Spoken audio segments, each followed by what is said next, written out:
Me encuentro con Rafael Loaiza, especialista en temas básicamente referidos a comunicación social, pero también es un investigador social que ha trabajado temas sobre el racismo. Entonces, con él vamos a interiorizarnos en lo que básicamente es el Estado plurinacional a sus 13 años. Rafael, ¿cómo estás? Bueno, te agradezco que hayas aceptado esta invitación para estar con el grupo Hicha en este primer experimento, que es esta revista que tiene básicamente por espíritu provocar un espacio de intercambio y de diálogo. Muchísimas gracias, Gustavo. Encantado de la invitación y además admirador del trabajo que hacen ustedes y estamos a la orden. Muy bien, Rafael. Bien, se van a cumplir 13 años del Estado plurinacional justamente el año 2023 al año. Y queríamos preguntarte, queríamos consultarte, ¿cómo tú estás viendo la configuración de este Estado? Hemos visto que en los últimos tiempos en nuestro país se ha suscitado una crisis por el tema del censo. Antes del tema del censo había el tema básicamente de bueno, en medio de lo que fue el tema del censo, hubo el tema de las identidades, debes recordar la afirmación del mestizaje, ¿no? Por un lado, o simplemente su omisión en la boleta censal. Luego se dijo que ya no iba a haber censo y ahí comenzaron los problemas. Santa Cruz se puso a la guardia y finalmente vino una movilización que terminó con un discurso que se abocó hacia el federalismo. Entonces, en ese contexto, quisiera, por favor, que nos puedas dar tus ideas, tu reflexión sobre cómo ves el Estado plurinacional en sus 13 años y cómo ves las tensiones que se están generando en función al Estado plurinacional. ¿Es realmente efectivo el Estado plurinacional? ¿Está resolviendo los problemas de lo nacional en nuestro país? Esa sería la primera pregunta. Tal vez empezar, digamos, diciendo que el Estado plurinacional es una idea, es una abstracción, y es una idea que tiene poder en la medida en el que las personas se apropian de esa idea para construir un sentido de destino común. Eh, los estados, todas las naciones en el fondo, confluyen a partir de dos elementos que son el sentido de origen, es decir, que las personas vengan o tengan un ascendiente común que les permita construir identidad y pertenencia, y que tengan un sentido de destino común que está generalmente, digamos, vinculado a la política y al Estado. Eh, yo creo que el Estado plurinacional le ha dado un sentido vívido de destino común, particularmente a las comunidades indígenas, a las comunidades indígenas que han emergido del movimiento popular indígena, particularmente, eh, o tal vez en su estado más tardío, en las luchas de los 90 por tierra y territorio, ¿no? Entonces, el Estado plurinacional no existe sino en la mente de las personas. Incluso hay un montón de discusión legal en torno a que la República en realidad todavía está vigente y que la denominación del Estado plurinacional no está inclusive eh, elevada más allá de algunos párrafos introductorios en la Constitución.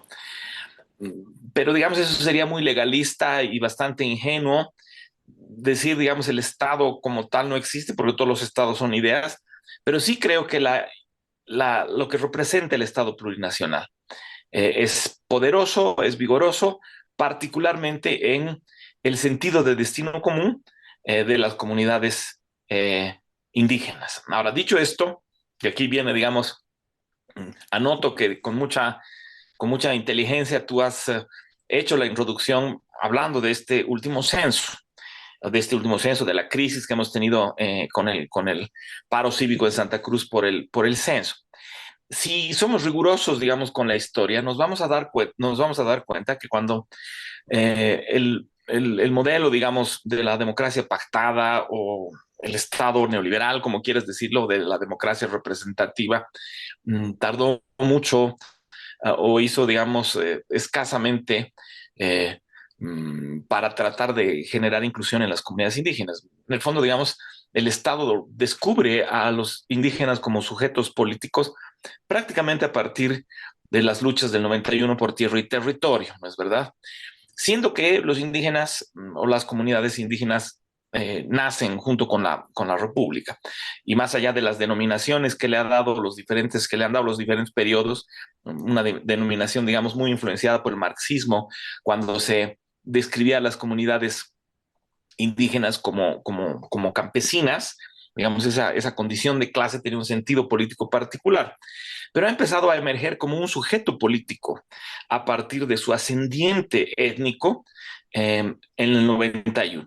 Y el censo del 2001 ha generado una cosa que para mí es muy importante y que lo quiero relacionar a esta lucha del censo de ahora, que ha sido la construcción de una conciencia de que el ascendiente común era mayoritariamente eh, indígena, ¿no? O sea, el censo del 2001, cuando certifica que el 62% de las personas se autoafirman pertenecientes de una de las 36 etnicidades del país, es un hecho político en la medida en que primero representa que existe una mayoría diferenciada que ha sido desvinculada del poder político, de la participación económica, etcétera, etcétera.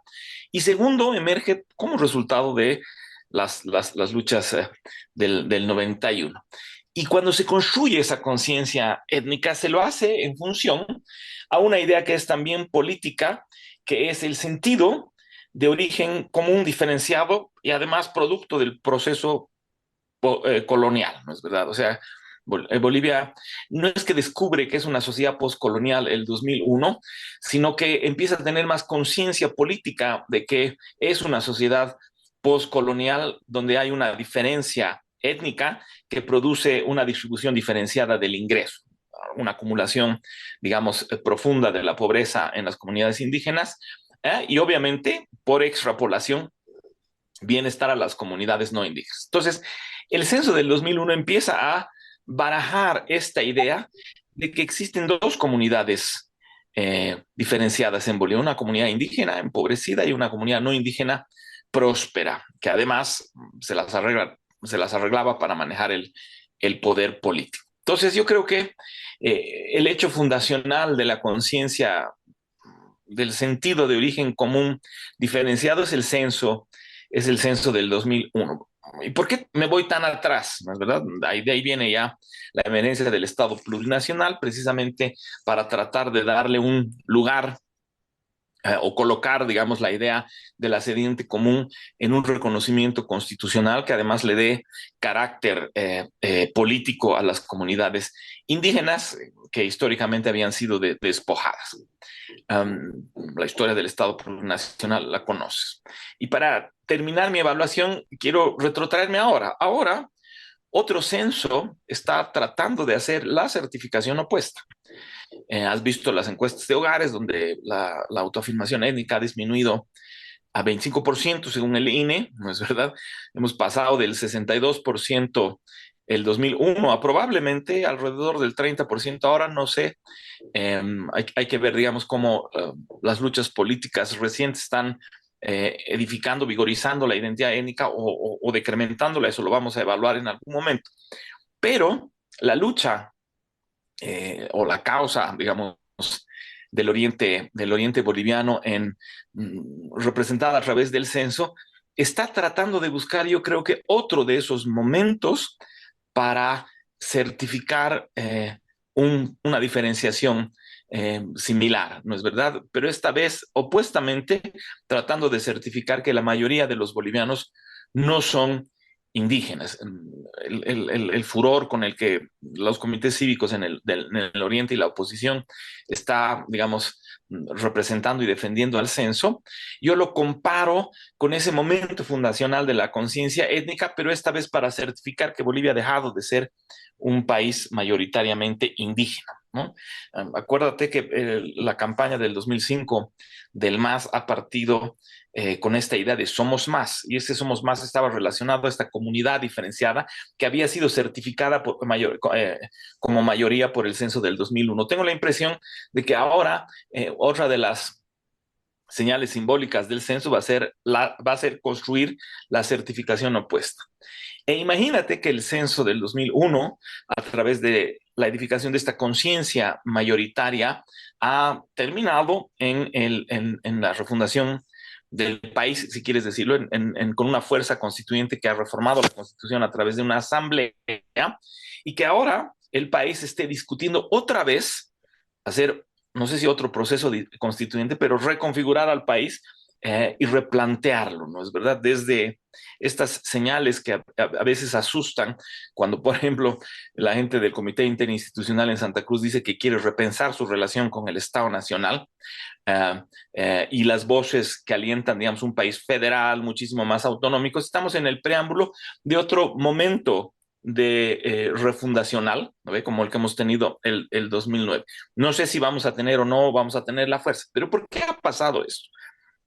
¿Por qué de pronto, y aquí, después de esta vuelta gigantesca, voy a responder a tu pregunta, ¿por qué el Estado plurinacional, a apenas 15 años de haberse fundado, 15, no, pues desde el 2009, menos de eso, está en este momento de crisis, donde hay, digamos, una interpelación profunda de una parte relevante del país que está tratando de repensar no solamente la relación de la región con el país, sino al país en sí mismo.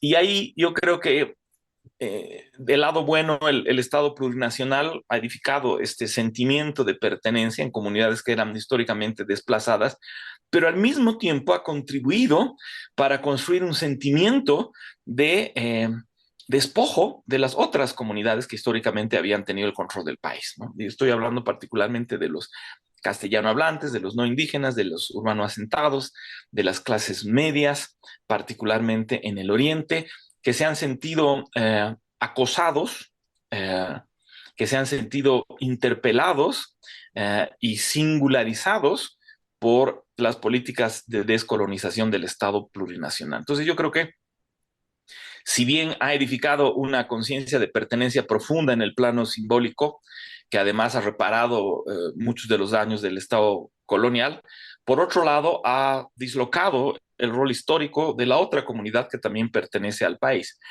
Y yo creo que en la evaluación más pesimista estamos en el preámbulo de una potencial desagregación social en el país. Y en la versión más optimista, en el preámbulo de otro momento refundacional donde vamos a discutir otra vez las reglas del juego, lo que significa que el Estado plurinacional ha servido para unos y no para otros. Estoy hablando simplemente en el plano simbólico. Y además con ganas de polemizar y decir cosas así que sean sujetas a discusión. Ok, ok, bien interesante lo que planteas. Claro, ver básicamente la crisis la crisis en el Oriente, con esta idea además de lo federal, tal vez articulado con lo que ha pasado también en el año 2019, ¿no? Si miramos un poco más allá de las demandas del fraude o el discurso del golpe, sino que también había ese tema de lo identitario que se ha puesto en juego. Un poquito para poder aprovechar tus conocimientos sobre este tema. Sin embargo, para mí el Estado plurinacional ha servido para reafirmar la pertenencia, pero de ciertos grupos, llamemos indígenas, o de ciertas nacionalidades. Me estoy refiriendo en concreto a lo quechua y a lo aymara. No sé si tú ves que ha habido esa inserción de los pueblos indígenas de tierras bajas en este experimento que se ha llamado Estado plurinacional. ¿Tú hasta dónde ves los alcances de lo plurinacional en los pueblos de tierras bajas? Porque, bueno, no parece ser tan concreto esa afirmación de estos grupos poblacionales con relación al Estado plurinacional. Parece más que fuera un discurso apropiado por los pueblos indígenas de tierras altas. ¿Cómo lo ves eso? Yo estoy completamente de acuerdo con tu observación y ahí tenemos que partir de la idea de que hay dos sujetos indígenas que están representados en el Estado plurinacional, simplificando, digamos, todo. Uno, los que constituyen, digamos, la mayoría de ascendiente común aymara y quechua, y que son alrededor del 90%, el 87% de las comunidades indígenas, y las otras, que en realidad son el 90% de las etnicidades, pero que constituyen, digamos, apenas el 12-13% de las comunidades indígenas, ¿no? Entonces, aquellos indígenas que podrían, digamos, ser descritos por la antropología social con más precisión son los indígenas de las tierras altas, que viven en tierras comunitarias de origen, que tienen prácticas vinculadas, digamos, a la cultura y que están poco contaminadas con la urbanización. En tanto, el otro indígena, el aymara y el quechua, es un indígena hiperurbanizado, eh, que está engrosando, digamos, las zonas periurbanas de las ciudades de Oruro, Potosí, La Paz, Cochabamba, y el Plan 3000, digamos, y que además ha generado bolsones de migrantes, de tierra en el oriente boliviano. Los cocaleros son una representación, digamos, de esa migración. Entonces, por un lado tienes los indígenas de las tierras bajas, que son, digamos, ¿cómo te puedo decir? El sueño húmedo del antropólogo común, ¿no es verdad? Que sueña con un indígena que viva en tierras comunitarias de origen, que tenga lengua materna diferenciada y que tenga usos y costumbres relacionados a su vínculo con la naturaleza. Esa no es la realidad de la mayoría de los indígenas del país. La mayoría de los indígenas del país son aymaras y quechuas urbanizados, que han abandonado sus tierras comunitarias de origen, que han sincretizado sus usos y costumbres, y las han vinculado a los usos y costumbres, digamos, urbanos, y que han generado una cultura híbrida que es también poderosa y diferenciada, que además se ha constituido en la fuerza económica de la economía informal en ciudades vigorosas como el Alto, o como digamos, otras ciudades del país. Entonces, el indígena en Bolivia es mucho más moderno de esa representación antropológica.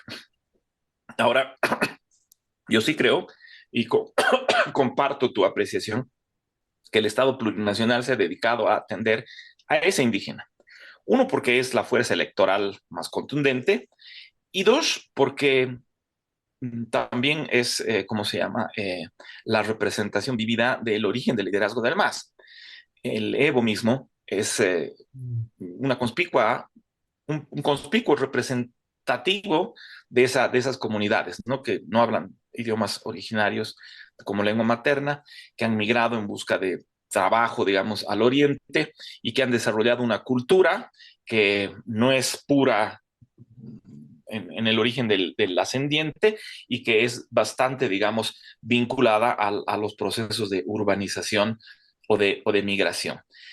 ¿Por qué el Estado plurinacional ha priorizado más a esos indígenas? Porque son la fuerza electoral más importante. Cuando tú ves los estudios que yo he realizado, por ejemplo, en este libro que he hecho que se llama El eje del MAS, ves que 8.5 de cada 10 quechuas que han dicho en los distintos censos tener un ascendiente étnico, 8.5 de cada 10 han votado por el MAS en todas las elecciones hasta el 2014.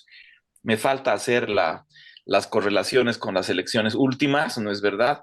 Y además no quiero entrar a la controversia de tener que hacerla con la del 2019 por lo que tú acabas de describir, pero estoy seguro que las correlaciones se mantienen.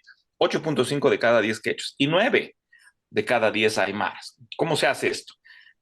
Pones toda la geografía electoral por cantones, provincias y departamentos, y obviamente nacional, encima de la geografía electoral y sacas coeficientes de correlación positiva, que es una cuestión estadística. Y ahí un cálculo de probabilidades te dice 8.5 de cada 10 quechuas votan siempre por el MAS y 9 de cada 10 aymaras. Cuando he aplicado esa fórmula a los indígenas de las tierras bajas, los que estadísticamente son más representativos son los guaraníes, que son o eran el 6%. Tengo la impresión de que su porcentaje se ha reducido a la mitad. La correlación es de 5. O sea que, y estoy hablando de las elecciones de 2005 y 2009, donde, digamos, el MAS tenía un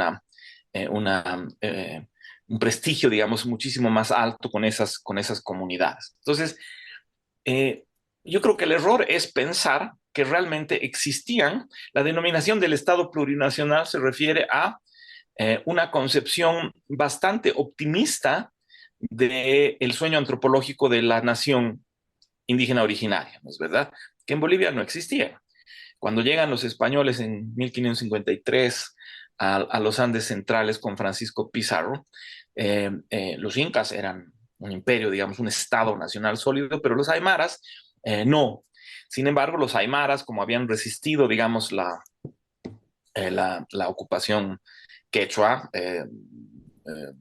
al mismo tiempo, digamos, se transforman en quienes podían mejor resistir la ocupación española. Nunca llegan a edificar una conciencia nacional, sino más bien una conciencia de diferencia vinculada a la cultura, porque nunca llegaron a tener un Estado nacional. Y ellos fueron los que con mayor solvencia se adaptaron a las diferentes luchas y a los procesos, no solamente de la colonia, sino también del Estado republicano. Y los quechuas se mimetizaron en las élites políticas con los españoles, dejando, digamos, a una comunidad igual culturalmente diferenciada, cultural y racialmente diferenciada, que coexistió con el ocupante, ¿no? Con el español, y coexistió particularmente en las ciudades. Entonces, uno, me parece que la idea del Estado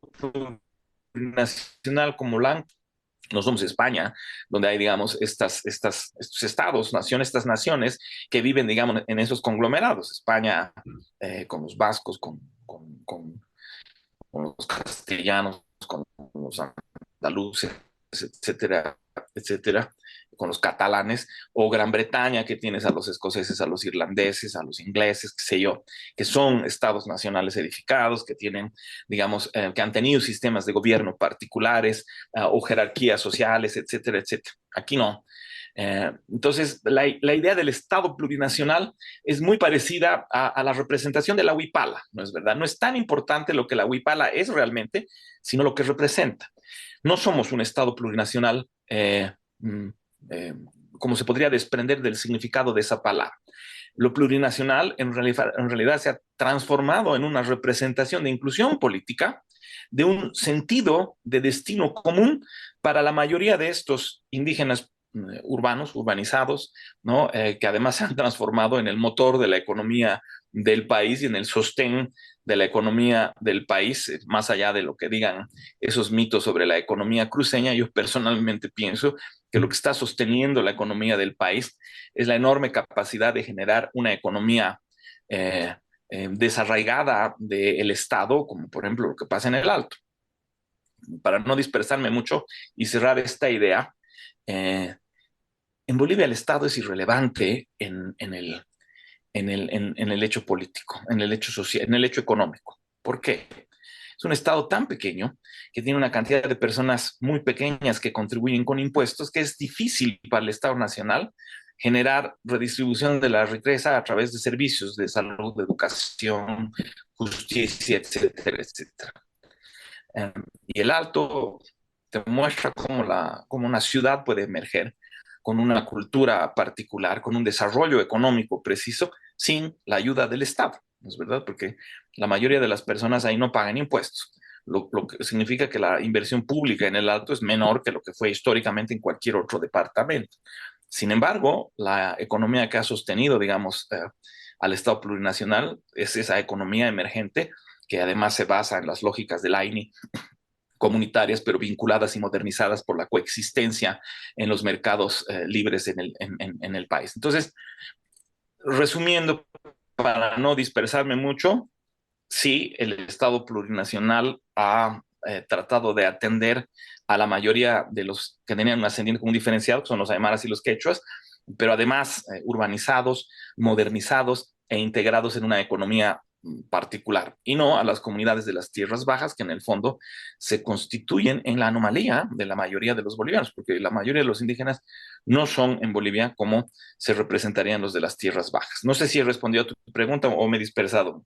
Perfecto, perfecto, Rafael. En para seguir el hilo, pero volviendo a una de las provocaciones que has lanzado hace rato, es que sí me parece bien caótico o crítico que en 13 años de Estado plurinacional ya estemos viendo una de sus primeras tensiones el año 2019 y se haya arrastrado hasta el 2022, ¿no? Entonces, a ver,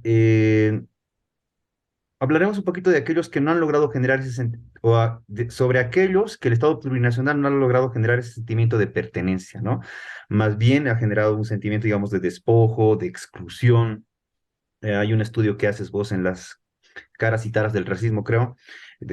Hay un ensayo ahí donde básicamente explicas o explican con el conjunto de investigadores que has hecho ese estudio sobre los jóvenes, ¿no? Del 21F, donde básicamente ellos enuncian que no se sienten representados con el presidente, ¿no? Entonces ya se podría afirmar que en realidad sí hay un grupo de clase media que prácticamente no se siente parte de este Estado. Entonces, ¿qué hacemos en ese sentido? El Estado plurinacional, digamos, como elemento simbólico, sirve para un conglomerado importante de quechuas y aymaras urbanos principalmente, como tú mencionas, pero ¿qué pasa con aquellos que no se sienten identificados aún? Hablemos básicamente de las clases medias mestizas, hablemos de las clases medias en Santa Cruz, hablemos básicamente de las personas que viven en el primer, segundo anillo de Santa Cruz de la Sierra, que básicamente tienen un ascendiente, no sé si más criollo. ¿Cómo cómo tú lo evalúas en relación a ellos, la efectividad del Estado plurinacional? No, pues ahí el Estado plurinacional los ha dislocado en su rol central, no les ha generado, digamos, una identidad de pertenencia y ha engendrado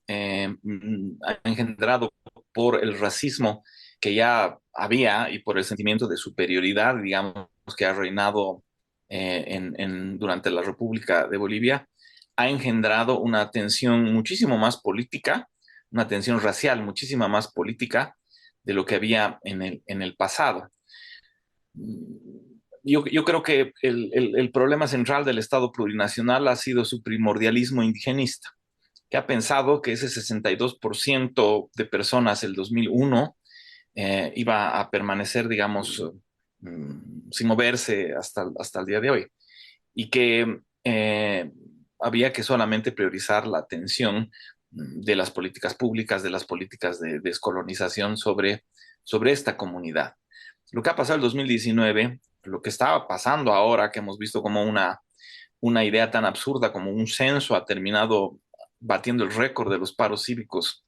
Hemos tenido 33 días, nunca hemos tenido un paro cívico de 33 días en la historia de la humanidad en Bolivia, ¿no es verdad? Y lo han logrado sobre las bases de una abstracción que no tiene sentido para la vida práctica de las personas, ¿no es verdad? Un censo que nos va a contar. Y esto yo creo que se ha conseguido precisamente porque, por un lado, el Estado plurinacional no les da a las comunidades castellano hablantes una denominación para ser parte del Estado plurinacional. Esta, esta, esta búsqueda del mestizaje, digamos, era una manera de decir, bueno, no somos ni lo uno ni lo otro, todos somos iguales, más o menos, ¿no? Era como este mito liberal de la igualdad, que en el fondo cuando hay una distribución diferenciada del ingreso y cuando hay tensiones raciales tan profundas como las que hay en Bolivia, no resulta útil, ¿no? Pero este intento desesperado de representar la categoría mestizo en el censo, con la que yo siempre me he opuesto por cuestiones más académicas, es como que un grito desesperado de decir, necesitamos ser alguien en el Estado, necesitamos un reconocimiento. Y a eso le sumas las ideas de las autonomías, a las ideas del país federal y ahora estos sentimientos etnonacionales que parece que están empezando a surgir en Santa Cruz. Es un grito desesperado de decir cuál es mi nacionalidad en este estado plurinacional. Desde las preguntas del censo, donde en el fondo tú lo que haces es decir, yo no soy ninguno de ellos, ¿no? Porque el censo te dice, eres aymara, eres quechua o eres ninguno. Mm. Entonces, los castellano hablantes, urbanos asentados, que tenían un rol central en la construcción del país a partir de su poder económico, político, lo que quieras, de pronto aparecen como que están obligados a decir, yo no soy tú. Y eso engendra el racismo, pero también al mismo tiempo engendra una especie de dislocación en mi lugar en el Estado.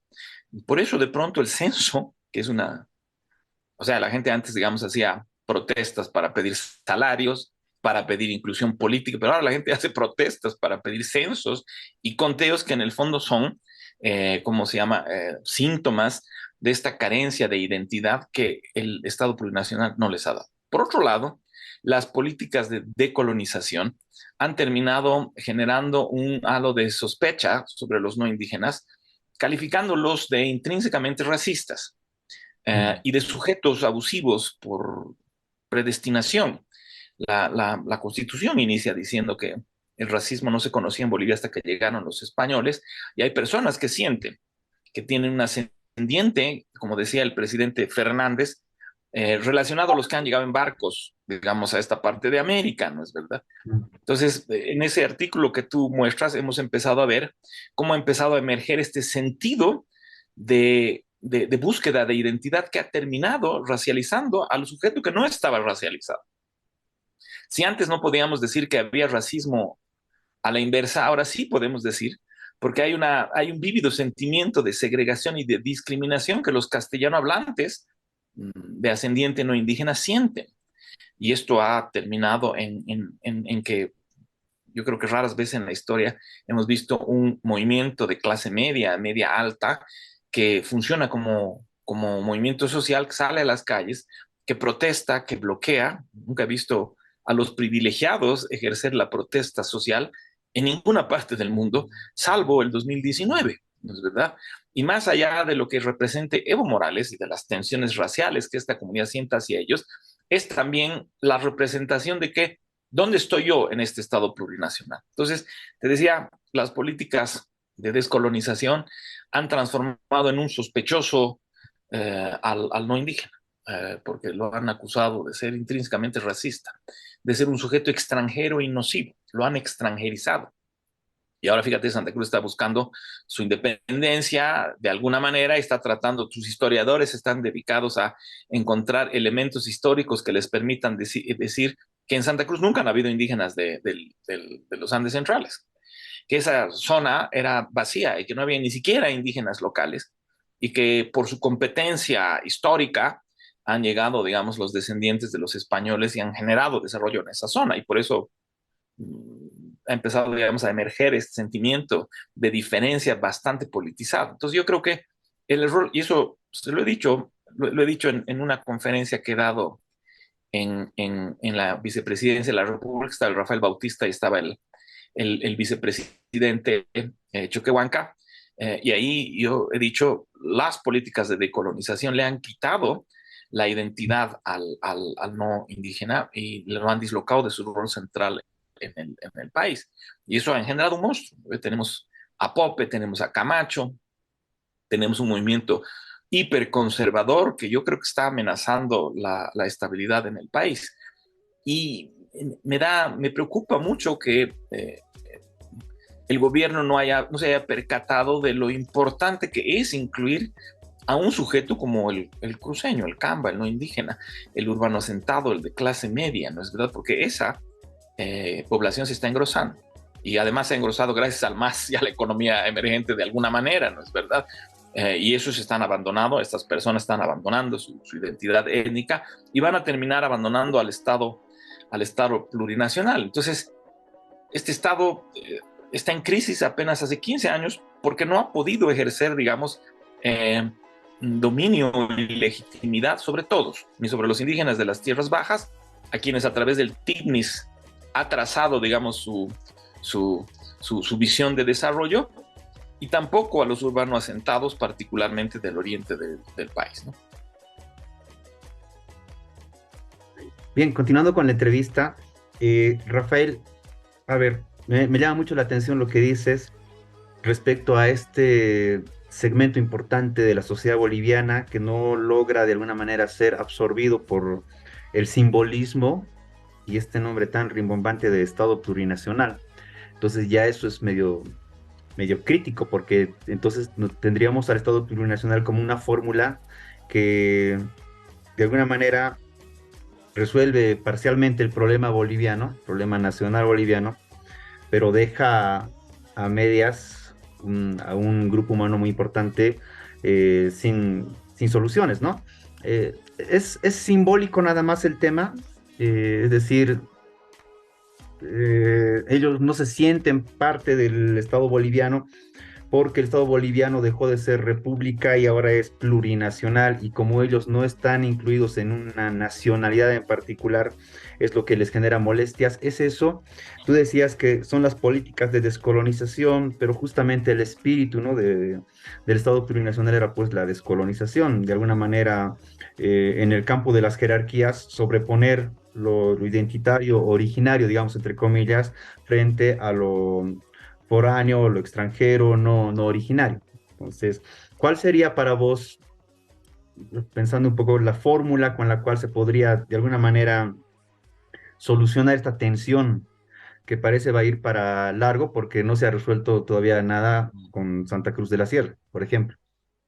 A ver, lo que en mis estudios han visto en el 2018, que tú has citado, después he escrito un paper para Nueva Sociedad que se llama El imaginario racial blanco bajo el gobierno de los indios, que lo puedes buscar, y otro que se llama, que ese lo escribí hace más tiempo, el 2011, que se llama El Estado Plurinacional, Camino hacia la Coexistencia Imposible. Y ahí lo que discutía era un poco esta idea de que no somos una sociedad multinacional, no somos, nunca fuimos, y más bien los lazos de pertenencia identitaria hacia lo nacional eran profundos, eran súper profundos. No te estoy hablando de la diferenciación en la distribución del ingreso, que ahí habían unas zanjas tremendas, y además una diferenciación, como se llama, signada por la diferencia racial y étnica. Estoy hablando del imaginario, de que al final del día todos se sentían bolivianos, ¿no es verdad? Eh, entonces, las implicaciones empíricas de que hay algo que está generando, digamos, una escisión, tiene que ver con, primero, esta búsqueda de identidad que los no indígenas no la encuentran en la denominación del Estado plurinacional. Después de eh, este hostigamiento que sienten que el Estado plurinacional ha ejercido sobre ellos al, de alguna manera, singularizarlos como intrínsecamente racistas o como históricamente abusivos, ¿no es verdad? Esas son implicaciones empíricas y por eso quiero decir que son los síntomas de algo que es más profundo. ¿Y qué es lo que es más profundo? Y ahí entramos, digamos, a los problemas de las tensiones raciales que existen en Bolivia. La pertenencia nacional es una idea imaginada, ¿no? Benedict Anderson decía que la nacionalidad es una comunidad imaginada. Nos imaginamos que pertenecemos porque creemos que tenemos un ascendiente común y que tenemos un destino común. Es decir, que tenemos dos cosas en común, que venimos del mismo origen y que vamos hacia el mismo destino. Todas las sociedades nacionales vigorosas se construyen sobre la base de eso, ¿no? Y generalmente el mito del origen, este sentido de pertenencia de origen común, es el momento en el que las naciones alcanzan su libertad al yugo, digamos, colonial en nuestro caso, eh, o a la amenaza de fuerzas extranjeras, como en el caso de la Guerra del Pacífico, etcétera, etcétera. Todas las naciones tienen un mito de origen a partir del sentido de ascendiente común, ¿no es verdad? De pronto nosotros, desde el 91 al 2001, para visibilizar al sujeto que había sido relegado, hemos, eh, hemos representado esa diferencia. Y esa diferencia tenía que haberse resuelto con el Estado plurinacional, es decir, como el Estado plurinacional como el espacio para generar, digamos, equidad e igualdad sobre las bases de la diferencia del ascendiente. Pero eso se ha politizado demasiado. ¿Y qué dato tengo para decir que se ha politizado demasiado? Los datos que te he dado ahorita: 8.5 de cada 10 quechuas votan por el MAS siempre, 9 de cada 10 aymaras por el MAS siempre, y los datos de los no indígenas son igual, correlaciones positivas igualmente fuertes, ¿no? Con esto lo que te quiero decir es que esta diferencia del origen se ha politizado en el destino. Y en el estudio que hacía referencia, por ejemplo, hemos empezado a ver con preocupación que porcentajes importantes de los no indígenas están empezando a añorar la República como su forma inclusiva de Estado en el que se sentían pertenecientes. Les preguntamos a las personas qué Estado, o sea, qué denominación del Estado te gusta más, el Estado plurinacional y la República, y eso se correlaciona con el voto opositor, se correlaciona con el ascendiente no indígena de una manera profunda, y te aseguro que esa emergencia tiene que ver ahora con el sentido de búsqueda de otro destino al que está planteando Santa Cruz a través de su país federal, ¿no es verdad? Federal es una manera de decir, no quiero que los indígenas estén muy cerca míos, quiero autodeterminarme, aunque todavía quiero pertenecer, digamos, al país, ¿ya? Entonces, con esto te quiero decir que no es que el simple hecho de que no hay una denominación ha engendrado esto, o una denominación a no indígena, o que lo hayan transformado en sospechoso de intrínsecamente racista. Estoy hablando que el sujeto eh, que había gobernado, digamos, históricamente el país, acumulando el poder político y el poder económico, de pronto se le ha dislocado uno de sus poderes, es el poder político. El poder económico todavía lo conserva. Y se le está disputando el poder económico a través del nacimiento de la economía emergente. Eso ha tensionado a las clases medias, a los urbanos asentados, contra, digamos, el movimiento indígena y se han transformado en férreos detractores o rebeldes, digamos, del Estado plurinacional. Te voy a dar dos datos. He escrito un paper para la OIM el año pasado. Sí, el año pasado, que ahora ya se está publicando. Y ahí, por ejemplo, hemos visto cómo eh, históricamente los bolivianos que migraban a los destinos usuales de la migración boliviana eran indígenas, ¿no? O sea, a la zafra, los periodos agrícolas en Argentina, por ejemplo, la acumulación mayor. Pero cuando emerge la lucha del movimiento popular indígena entre el 2000 y el 2007, pasamos de tener 18.000 bolivianos registrados en España a tener casi 300.000. Una migración, pero nunca una diáspora, digamos, nunca antes vista en los porcentajes nacionales. Entre el 2000 y el 2007 empieza a emerger una migración de bolivianos inusual a España. Ya, cuando yo he investigado y he tratado de ver cuál era el ascendiente común que tenían estos migrantes, urbano asentados, no indígenas. Y es la primera vez que Bolivia arroja una cantidad de migrantes no indígenas y urbano asentados de clase media en porcentajes así tan altos. Mismo fenómeno ocurre con los particularmente paseños y orureños de clase media, media alta, que se van a vivir a Santa Cruz desde prácticamente el 2009. Estamos hablando de casi 200.000 personas que se han ido a vivir. Yo te doy un dato. Mis compañeros de curso del colegio éramos 82. Ya la mitad viven en Santa Cruz, están estabilizados, son más cambas que los cambas o más racistas que los racistas y están ahí, digamos, temiendo de que el MAS y los indígenas los terminen, digamos, eliminando. Entonces, ha surgido una tensión que yo digo tiene que ver con esta construcción hegemónica muy marxista del ejercicio del poder, que en lugar de alimentarse a partir del consenso lo ha hecho a partir del conflicto.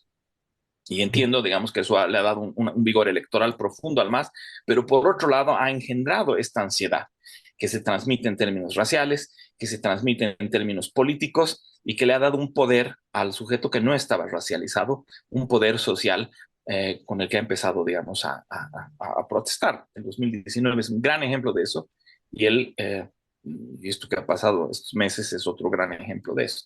No sé si te he respondido lo que querías. Sí, entonces, el Estado plurinacional como fórmula es, digamos, que todavía un experimento que no sabemos hasta cuándo va a durar, ¿no? O sea, porque del otro lado es que sí es que yo siento que, como tú dices, si hay un grupo que ya sea de alguna manera ha absorbido esta identidad de lo plurinacional, o por lo menos piensa que existe a través de lo que es lo plurinacional. El 2019 las reacciones en torno a la Huipala, todo lo que fue el Distrito Norte aquí en el Alto, y luego lo que fue Sencata en el sur, demostraban que había un grupo muy importante urbano que veía como válido este estado. Me haces pensar, por ejemplo, lo que está pasando ahorita en el Perú, que es muy similar a lo del 2019. Hay poblaciones que no son el centro limeño, aunque también Lima tiene conflictos, que se están movilizando, básicamente pidiendo el cierre del Congreso, pero detrás de eso básicamente hay un sentimiento de que todavía este grupo no se siente parte de lo que es básicamente la República Peruana, y en ese sentido sienten que lo de Castillo les ha dejado fuera. Pienso que en nosotros también tenemos ese problema aquí en el lado occidental principalmente, eh, medio difícil, ¿no? Porque si quitamos la fórmula de lo plurinacional, ¿qué va a pasar con este otro grupo? Tal vez el otro grupo celebre, Sí. pero vamos a tener una tensión casi permanente. Sí. ¿Cómo Y- ves y este tema? ¿Lo plurinacional hasta dónde puede resistir? tiene tiene que resistir, digamos, porque si es que se trata de interpelar al Estado a partir de su denominación, va a pasar lo que tú has dicho ahorita, va a pasar lo que ha pasado en 2019 con el tema de la huipala. Acuérdate cómo, digamos, el sentimiento de amenaza al bienestar ha surgido cuando han aparecido sus videos de los policías que se quitaban la huipala del uniforme. Y yo creo que los, los, las estupideces que hizo el gobierno de Áñez, digamos, tratando de atacar la idea de lo plurinacional, cambiándole el logo al Palacio de Gobierno por el de República, etcétera, etcétera, van a engendrar una sensación de amenaza. Digamos que el Estado plurinacional ha logrado un sentimiento de inclusión y de pertenencia que no hay que retroceder. Lo que hay que hacer es resignificar el otro sentimiento de aversión y de hostilidad que también ha generado. Es decir, hay que resignificar.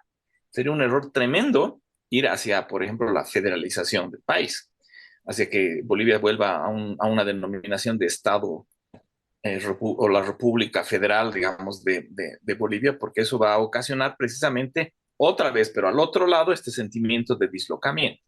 Mm. Eh, yo creo que Choquehuanca tiene una visión más relacionada al consenso y menos relacionada al conflicto para la edificación, digamos, del ideario nacional. Yo creo que lo que hay que hacer es resignificar en los castellano hablantes, en las clases medias, su pertenencia al Estado plurinacional, ayudarlos a conseguir una denominación que les permita estar incluidos. Eh, y, y, además también incluirlos al ejercicio del gobierno, ¿no es verdad? Y aquí pasa un poco lo que te hablaba de mis colegas paseños que se han ido a Santa Cruz y que son más cambas que los cambas. Los castellano hablantes que engrosan las filas del gobierno se transforman en vedores del indigenismo con más fuerza que los propios indígenas, ¿no es verdad? Es como una especie de, son más papistas que el Papa. Hay que empezar a pensar que el otro, el sujeto que ahora se está racializando y que está empezando a movilizarse políticamente, también es parte del Estado y hay que incluirlos en el imaginario. Yo no eliminaría las políticas de descolonización, las despolitizaría. Y la politización ha hecho que se transforme en una herramienta de persecución y de hostigamiento. Pero si tuviéramos, digamos, como manda la ley 045, este consejo, digamos, nacional, que sea tremendamente plural, abierto e institucionalizado y no político, entonces la cosa sería diferente. Yo creo que el gran problema es esta utilización, esta instrumentalización de la identidad como herramienta de construcción de electorado. Ese es el gran problema. Cuando los partidos dejen de hacer eso, ahora lo ha descubierto Camacho en Santa Cruz. Camacho ha descubierto lo que es, digamos, arraigar la identidad con una tensión de hostilidad hacia el otro y cuánto eso le puede redituar electoralmente. Entonces, el peligro es que la política medra de la polarización y lo que tenemos que hacer es restituir a las instituciones mediadoras, resignificando el rol, por ejemplo, de la decolonialidad y de la descolonización. Y cuando digo resignificando, estoy hablando de que ayudemos a reinterpretar la parte inclusiva de la descolonización. La descolonización no es la extranjerización del otro, ni el desarraigo del otro, sino es su inclusión en un espacio, digamos, de construcción de equidad, de justicia, etcétera, etcétera. Entonces yo, si la pregunta es, ¿hay que cambiar el Estado plurinacional? Eso sería un suicidio. Sería tanto como nos también suicidaríamos si volvemos a la República, a la idea de la República o al Estado federal. Lo que tenemos que hacer es resignificar e incluir a todos.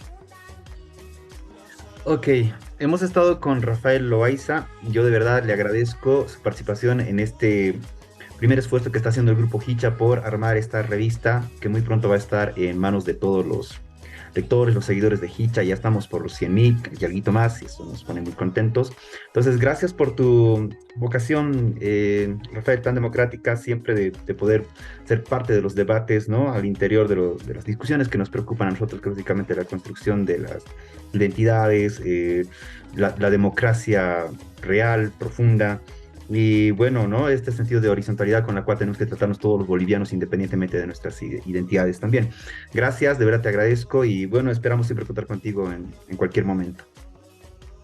En cualquier momento, muchas gracias y te felicito por el trabajo que haces, que la reflexión es crucial en estos momentos de crisis. Yo creo que estamos